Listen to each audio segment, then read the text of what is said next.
Eu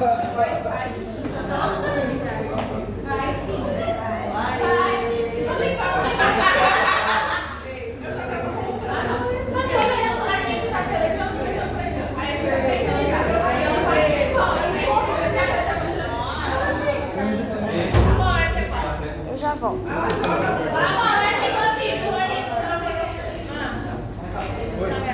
Tá. Bueno chicos, vamos a empezar. Quedamos acá. Ya hablamos de todo lo que ocurre, ¿verdad? La replicación. Y claramente, como hay mecanismos que tienen que reparar este material genético nuevo que se está formando, es porque pueden ocurrir mutaciones en ese ADN. Cuando nosotros hablamos de mutaciones, van a ser directamente alteraciones que van a ocurrir dentro de esa estructura, dentro de esa molécula que están haciendo, y podemos hablar de dos tipos de mutaciones. Podemos hablar de mutaciones génicas o podemos hablar de aberraciones cromosómicas. Nosotros podemos tener mutaciones génicas que van a ser de forma espontánea, ¿sí? Cada ciclo de la replicación me genera una mutación. Esa mutación espontánea puede ser una mutación neutra, donde no se altere, donde se cambia un nucleótido por otro, pero eso no altera el aminoácido que va a estar involucrado. Entonces hablamos de alteraciones neutras, mutaciones neutras. También podemos hablar de mutaciones que van a ser beneficiosas, que van a ayudar para generar una variabilidad genética, una evolución. ¿Sí? Y también podemos hablar de mutaciones que van a ser mutaciones no beneficiosas, las que van a causar ciertas patologías. ¿Sí? En ese caso hablamos de mutaciones en las que cuando se altera el nucleótido, el aminoácido también va a estar alterado, la información va a estar dañada, y por ese motivo la proteína que se vaya a formar no va a poder cumplir con su función correcta. Ya hablamos de mutaciones que van a causar daños. Nosotros podemos todas essas mutações do organismo sai o próprio organismo, sem nada influenciar. Nada a nivel terminal. Estas son mutaciones a nivel somático. Então, existe a possibilidade de ser assexuado e gera planos idênticos, ter variabilidade. Eu não estou falando de ser humano, estou falando de célula procariota. Seres que realizam reprodução sexual. Existe variabilidade nesse caso? La variabilidad es justamente porque nosotros somos seres multicelulares, que nos vamos replicando. Lo que hacen las bacterias es también adaptarse, pero de su propia célula, buscan maneras de adaptarse, de adaptación. Entonces, las mutaciones, como les decía, tenemos mutaciones que van a ser beneficiosas, y esas mutaciones son las fundamentales para la evolución. La variabilidad genética tiene dos fuentes, una fuente primaria y una fuente secundaria. La fuente primaria son las mutaciones en general, esas mutaciones génicas, esas mutaciones beneficiosas. La fuente secundaria para un aporte evolutivo son no mutaciones, sino más bien son recombinaciones, ¿sí? Se crean nuevas combinaciones a partir de mutaciones ya existentes. Y esa fuente secundaria ocurre más bien en un individuo. Entonces, ella tiene ciertas mutaciones, esas mutaciones se van a recombinar dentro de su organismo, pero ella va a tener unas recombinaciones que acá el Joan no va a tener. Entonces, las mutaciones, la evolución puede tener una fuente primaria y puede tener una fuente secundaria. A secundária seria na meiose, né? Que é a recombinação de genes. Sí, cuando hablamos de una recombinación a nivel que ocurre por eso dentro de esa persona, dentro de vos, para tu siguiente generación. Y hablamos de que las mutaciones, aparte de polimerasa, el control que hace la nucleasa también trata. Es un elemento genético que se puede mover, ¿sí? Que se puede mover y saltar, por eso se llama transposon. Él está saltando, él está brincando por todo el material genético. Él está acá, después se traslada acá y está así saltando de forma autosuficiente por el genoma, tratando de solucionar ciertas mutaciones, ciertas alteraciones que pueden ocurrir. ¿Sí?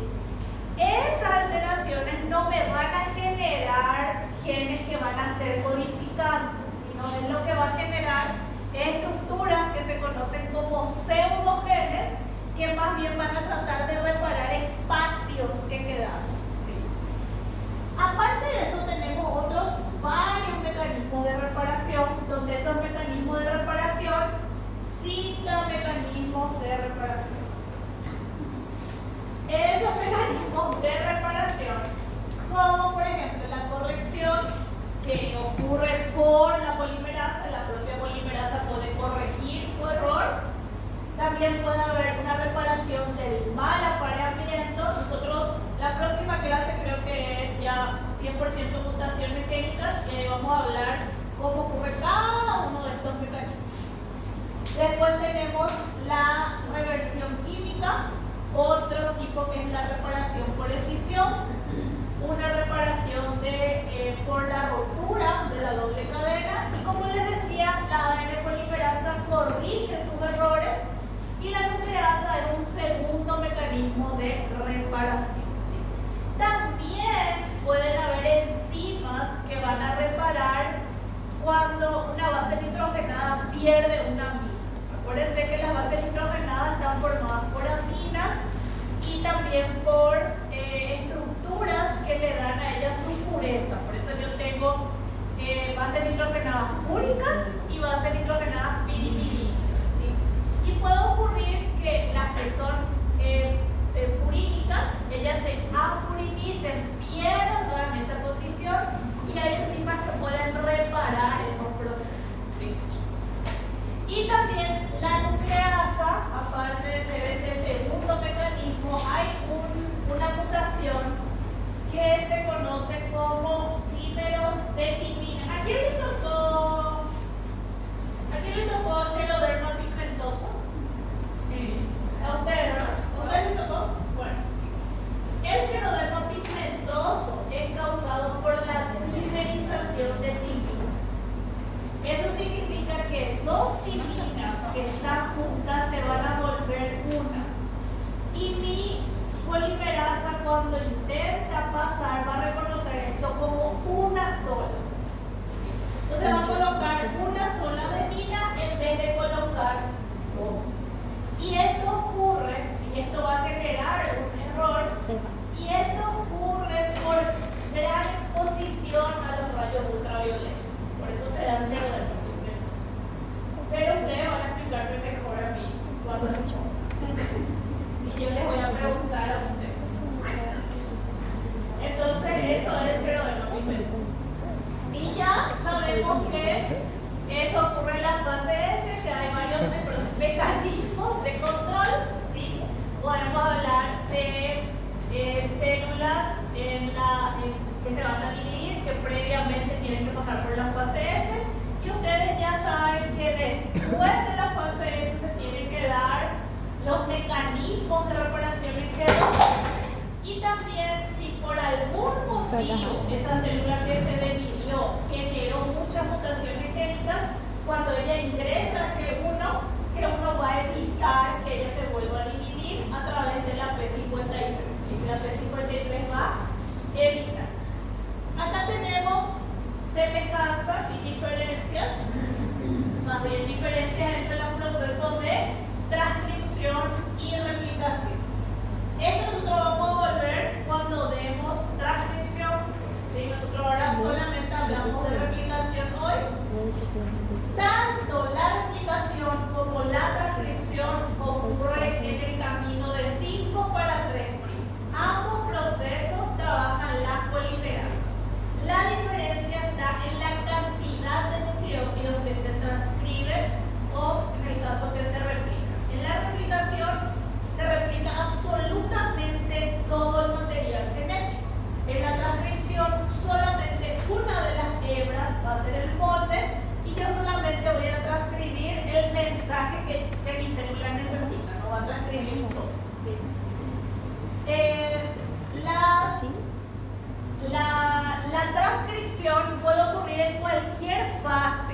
no es solamente de la fase S. La transcripción va a ocurrir siempre y cuando nosotros tengamos un mensaje que es el que va a activar a ese gen. ¿Sí? Y ustedes eso ya saben que esos mensajes pueden estar relacionados con los receptores acoplados a proteína G, que viene una señal extracelular, manda a activar un receptor, se forma el segundo mensajero, ese segundo mensajero activa una proteína blanco, esa proteína blanco puede ser un factor de transcripción y ese factor de transcripción ingresa al núcleo donde va a activar o inactivar la formación de una proteína. Esto también ya saben, esto es biología 1, es solo un repaso. Ya sabemos que se van formando puentes de hidrógeno, que la dirección es 5,3, la polimerasa, chicos, y acá está claro, la ADN polimerasa solo puede agregar nucleótidos en dirección 5,3. Por eso el origen de la vida es 5'3'. Cuidado, pregunta de examen. Y las características del ADN que fueron formadas por Watson y Crick, que ustedes ya saben gracias a las investigaciones de Rosalind Franklin, es que ella es una doble hebra, como ven acá, ella es dextrógira, es complementaria y es antiparalela. Una está de 5 a 3 y la otra está de 3 a 5. Por eso hablamos. Esa es que ella se puede leer. O sea que flexonémica significa que yo tengo, si yo sé cómo es una hebra, yo puedo saber cómo va a ser la otra.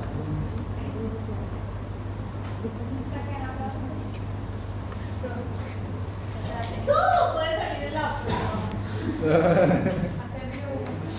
Hasta mío uno puede salir en la prueba.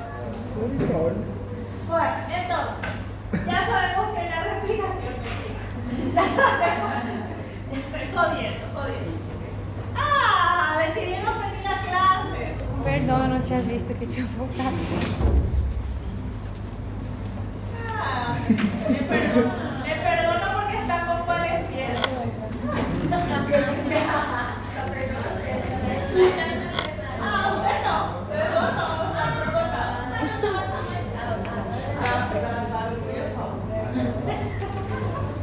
Bueno, perdón, entonces, ya hablamos de que la replicación ocurre de forma sectorial, chicos, y eso ocurre gracias a que se forman los nucleosomas. Eso ya fue el examen pasado. Los nucleosomas ya saben que son ese octámero de histonas, donde la molécula de ADN viene y gira 2 veces sobre ese octámero, y eso hace que se genere un grado de enrollamiento dentro de esa molécula de ADN. El ADN tiene unos espacios que se conocen como SAR, que son regiones en donde nosotros vamos a tener mayor cantidad de timina y adenina. Los SAR son regiones de ADN donde yo voy a tener mayor cantidad de timina y adenina. Y son en los lugares en donde van a venir nicotensinas y topoisomerasa a colocarse para evitar que ellas se vuelvan a superenrollar. Entonces, la topoisomerasa va a venir y se va a reconocer esos espacios SAR. Ella va a reconocer unas zonas donde hay rica cantidad o abundante cantidad de adenina y timina. Ahí va a venir la topoisomerasa para evitar el superenrollamiento. Para eso sirven esas zonas conocidas como SAR. Entonces, alrededor de toda mi molécula de ADN, así como yo tengo varios orígenes de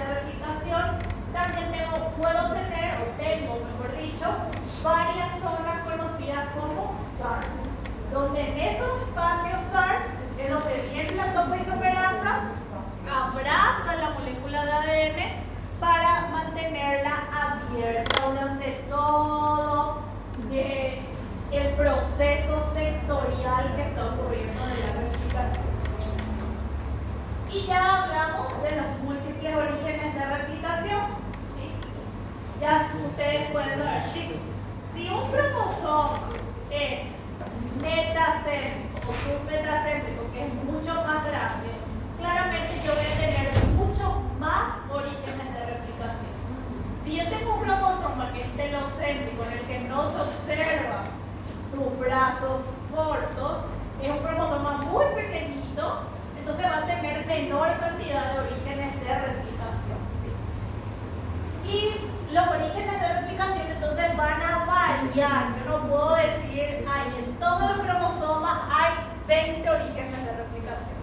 Yo no puedo decir un valor en general. Yo puedo hablar de un promedio.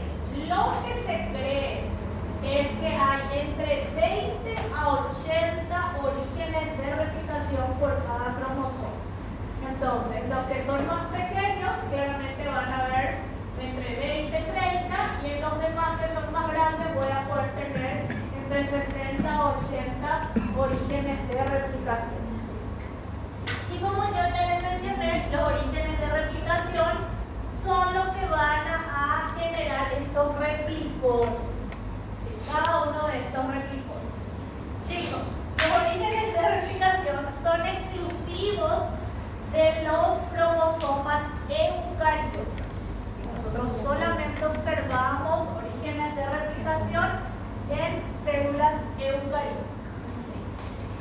Esta zona de los orígenes de replicación tienen unas secuencias, por eso les digo unas secuencias autónomas. Unas secuencias autónomas de replicación. Estas secuencias autónomas de replicación son las que van a hacer que se pueda crear ese cebador. Acuérdense que mi cebador no es que nace de un molde. El cebador no nace de ningún molde. La polimerasa sí agrega los nucleótidos gracias a que tiene un molde que es la madre. Pero acuérdense que en el cebador no hay un molde de ARN porque esto es ADN. ¿Sí? Entonces, por eso también dentro de esta estructura nosotros vamos a tener secuencias que son autónomas. Secuencias que se pueden replicar sin necesidad de tener una secuencia previa. Se pueden identificar. Y eso va a estar muy vinculado a los orígenes de replicación, que es donde se inicia todo el proceso. ¿Sí? Y los orígenes de replicación están asociados a principalmente dos funciones, la verdad. Uno es que es necesario para poder activar la replicación. Otro es que va a reclutar a todas, chicos, absolutamente todas las proteínas que tienen que iniciar la fase S van a ir todas al origen de replicación. Todas. De ahí todas van a empezar a trabajar. Y también los orígenes de replicación impiden, porque como todas las enzimas llegan ahí y saturan el origen de replicación va a impedir que el ADN se reduplique en la fase G. O sea, ya se sabe, ya mi célula ahí sabe que ese origen de replicación ya fue utilizado, entonces el G2 ya es solo el mecanismo de control. Y ya hablamos de que la replicación del ADN es bidireccional, se va dando en ambos, tanto hacia un lado como hacia otra dirección, puede crecer de ambos lados, y eso es gracias a que se forma esta burbuja. Esto es una burbuja. De acá para acá es un réplico. ¿Sí? Y esto es una burbuja.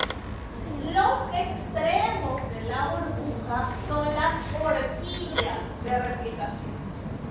Entonces nosotros tenemos un replicón que está formado por una burbuja y dos horquillas. Horquilla, ¿ok? Explícamelo más. Explícale.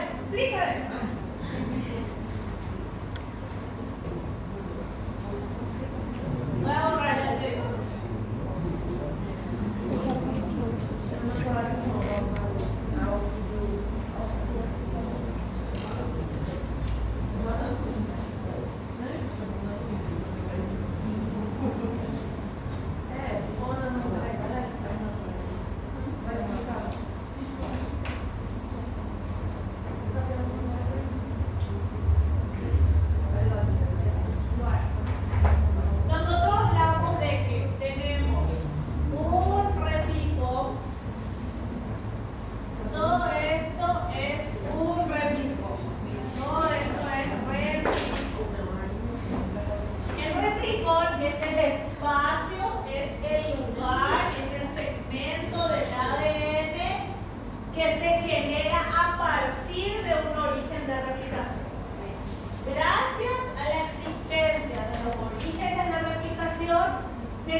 la burbuja sería esta parte, que es la que se agranda, ¿sí? Que es la que se extiende. ¿Sí? Entonces, la burbuja de replicación sería el espacio en donde se está ubicando mi origen de replicación. ¿Sí? Es el lugar que se abre.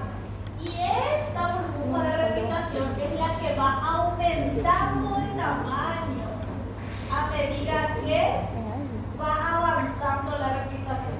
La burbuja de replicación entonces es la zona que aumenta de tamaño a medida que avanza el proceso de replicación. Es donde están los orígenes de replicación. La horquilla en cambio, son estructuras que se encuentran en los extremos, no son estructuras que van a aumentar de tamaño. La horquilla sería esta porción y esta porción. Entonces, cada replicón está formado por dos extremos que son dos horquillas de replicación. Estas horquillas solamente lo que hacen es la comunicación entre un replicón y otro. ¿Sí? Un replicón y otro pueden compartir entonces segmentos gracias a las horquillas de replicación. ¿Sí? Entonces lo que va a separar un replicón del otro son esos extremos que nosotros conocemos como horquillas de replicación. Entonces, repasamos. El replicón es un segmento del ADN que se origina gracias a los orígenes de replicación. ¿Sí? La burbuja de replicación es parte de ese replicón y es la porción que va aumentando de tamaño a medida que avanza el proceso de replicación. Y la horquilla de replicación son las estructuras que se encuentran ubicadas en los extremos que van a separar las cadenas de ADN que está formándose acá, que se está formando acá y que se está formando acá. Entonces nosotros podemos tener que las horquillas de replicación se compartan. Por ejemplo, yo acá voy a tener otro que acá va a iniciar. Entonces este replicón está compartiendo con esta horquilla. El otro replicón que está acá también está compartiendo esta horquilla con este. Este sería un replicón 1, este sería un replicón 2 y este sería un replicón 3. Y ellos pueden comunicarse y comparten horquillas. ¿Se entiende? ¿Sí? Lo que no comparten por ningún motivo son sus burbujas. Cada uno tiene su casa, no quiere irse a la casa del otro. ¿Se entiende? Chicos, niñitos de mi corazón, yo también pregunto eso en el examen, el concepto de eso. Creo que para este segundo parcial le voy a poner más preguntas abiertas. Se a senhora quiser fechadas. Para así responder, así como concepto. No. Conceptualiza.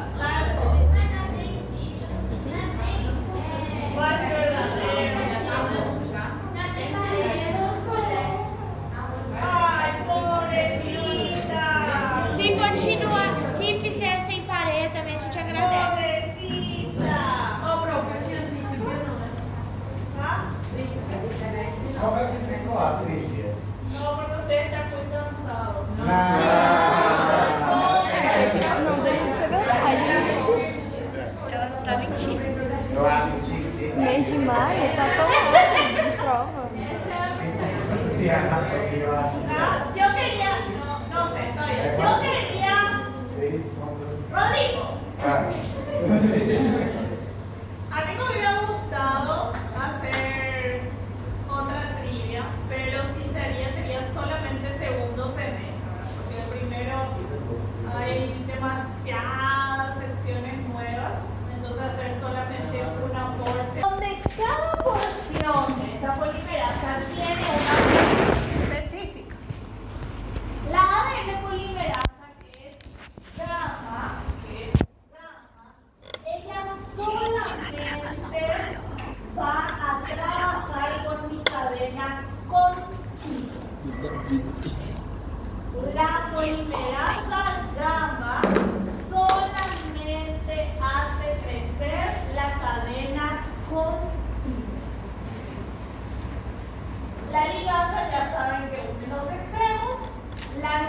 nucleasa reparadora, hay una nucleasa. ¿Qué hacía la nucleasa? Yo le dije que la nucleasa rompe el enlace fosfodiéster. Y ella rompe el enlace fosfodiéster para poder reparar algo. Y si esta cadena tiene un cebador que se forma, acá yo tengo un cebador, y ahí se van a hacer mi fragmento, y esto va a generar así, de esta manera. La nucleasa, ¿qué va a hacer? La nucleasa viene y rompe esta unión. Ella saca los cebadores. La nucleasa reparadora va a eliminar, va a cortar los enlaces fosfodiéster que unen el cebador con el fragmento de Okazaki, o el cebador con mi cadena continua, y va a eliminar. Cuando eso ocurre, se queda el espacio, o sea, el resultado va a ser de que se queden espacios libres en donde fueron eliminados. Acá va a haber un espacio libre, acá va a haber otro espacio libre, pero ese espacio no puede quedarse libre. Ese espacio no puedo yo permitir, mi célula no puede permitir no replicar absolutamente todo y que es perder la información que hay acá. Entonces ahí aparece otra polimerasa, que es la polimerasa beta. La polimerasa beta es la encargada de completar, ¿sí? Y de completar los espacios que dejó mi cebador. Entonces, la polimerasa beta es la encargada de colocar los nucleótidos en el espacio dejado por el cebador. Tienen que saber eso, tienen que saber cada uno lo que hace la alfa, la beta y la gamma. Segundos y preguntas. La alfa, la beta, la alfa, la gamma, la alfa, la beta y la gamma. Ay, perdón, delta, la delta, la alfa y la beta. Y la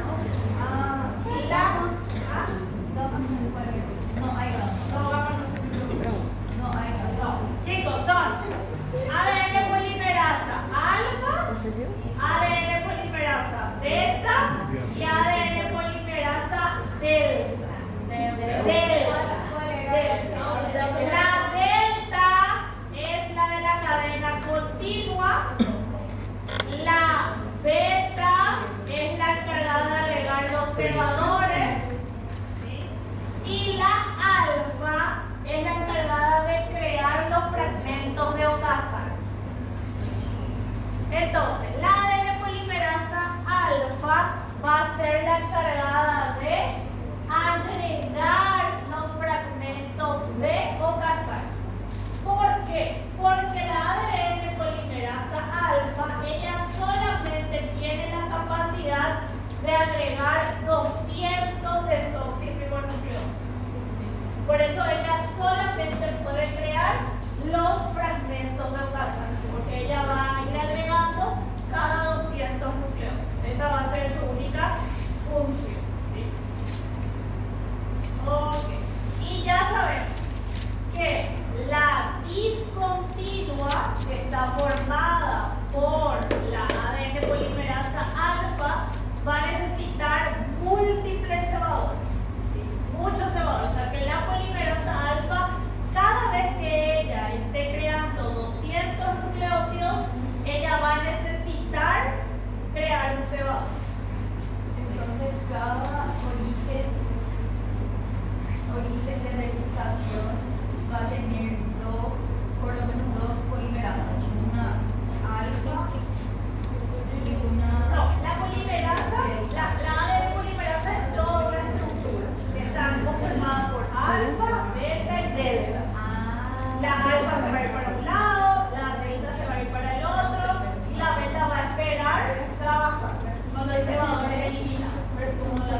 caso ela acha o erro, repara, aí ela pode gerar a sequência correta. Sí. Ella va a colocar siempre la secuencia correcta cuando son cortos. Bueno, y así es como se puede ver todo ya conformado, gastan todas las enzimas que participan, desde la helicasa, topoisomerasa, primasa, fosfolinucleasa y la proteína de CSB y todas las enzimas que van a estar implicadas en este proceso. Creo que vamos a vernos A replicação ser bidirecional e assimétrica é o quê? São características, né? ¿Perdón? Ela ser bidirecional e assimétrica é ser Son características. Bueno chicos, acá les tengo que hablar, ahí tiene que empezar la replicación de la telómera. Pero vamos a dejar la replicación de la telómera para la próxima hora.